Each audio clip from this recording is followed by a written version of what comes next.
Assalamualaikum warahmatullahi wabarakatuh. Salam bahagia buat teman-teman semua. Alhamdulillahidah, mudah-mudahan atas langkah yang diberlakukan Menteri Keuangan Sri Mulyani untuk menyelamatkan 17 juta petani sawit di Indonesia dapat menarik napas lega, dengan penghapusan pungutan ekspor sawit yang selama ini membebani petani. Menteri Keuangan Sri Mulyani mengatakan penurunan tarif pungutan ekspor menjadi 0% alias gratis berlaku sampai akhir Agustus. Sekretaris Jenderal Gabungan Pengusaha Kelapa Sawit Indonesia, GAPKI, Edi Martono menyambut baik keputusan pemerintah yang menghapus sementara tarif pungutan ekspor sawit sampai akhir Agustus tahun 2022. Ia meyakini kebijakan ini akan mendongkrak harga tandan buah segar TBS. Bagus, ini akan membantu mengangkat harga tandan buah segar. Hanya yang perlu perhatian pemerintah juga adalah bagaimana menguras stok yang sangat tinggi, kata Edi Martono saat dihubungi Tempo, tanggal 16 Juli tahun 2022. Menurut Edi, untuk mempercepat penyerapan stok kelapa sawit di tangki-tangki pabrik, pemerintah harus memberikan kepastian persetujuan ekspor secepat mungkin.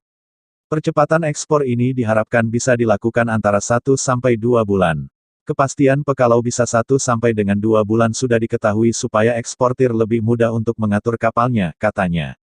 Ia melanjutkan target stok nasional harus berada di angka 3 sampai 4 juta ton agar pembelian TBS sawit petani berjalan lancar. Per medio Juli, stok nasional berada pada angka 6,2 juta ton. Adapun Kementerian Keuangan baru saja menerbitkan Peraturan Menteri Keuangan Nomor 115 Tahun 2022 yang mengatur perubahan tarif pungutan ekspor terhadap seluruh produk kelapa sawit dan turunannya. Pemerintah menggratiskan pungutan tersebut hingga akhir Agustus.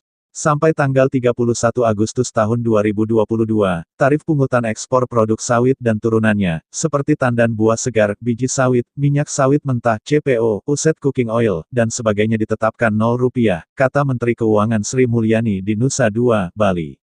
Tarif pungutan ekspor maksimum untuk minyak sawit mentah adalah $200 per ton dan bea keluar, BK, $288 per ton seperti tertuang dalam Peraturan Menteri Keuangan PMK, Nomor 98 PMK, 010/2022. Peraturan tersebut berlaku efektif hingga tanggal 31 Juli. Namun, ketetapan tersebut tidak berlaku bagi produsen sawit yang tidak mengikuti Domestic Market Obligation, DMO. Sri Mulyani mengatakan aturan pungutan ekspor 0% ini dikeluarkan sebagai respons atas situasi industri kelapa sawit di dalam negeri. Meski demikian, pembebasan pungutan ekspor produk sawit dan turunannya ini tidak berlaku permanen. Setelah tanggal 31 Agustus tahun 2022 atau tanggal 1 September tahun 2022, pemerintah memberlakukan skema tarif progresif untuk tarif pungutan ekspor produk sawit dan turunannya. Artinya, kata Sri Mulyani, jika harga CPO global turun, tarif pungutan ekspor juga akan turun dan murah. Sebaliknya, kalau harga CPO global naik, tarif pungutan ekspor ikut naik. Dana yang terkumpul dari pungutan ekspor ini, kata Sri Mulyani, akan dikumpulkan oleh Badan Pengelola Dana Perkebunan Kelapa Sawit, BPDPKS.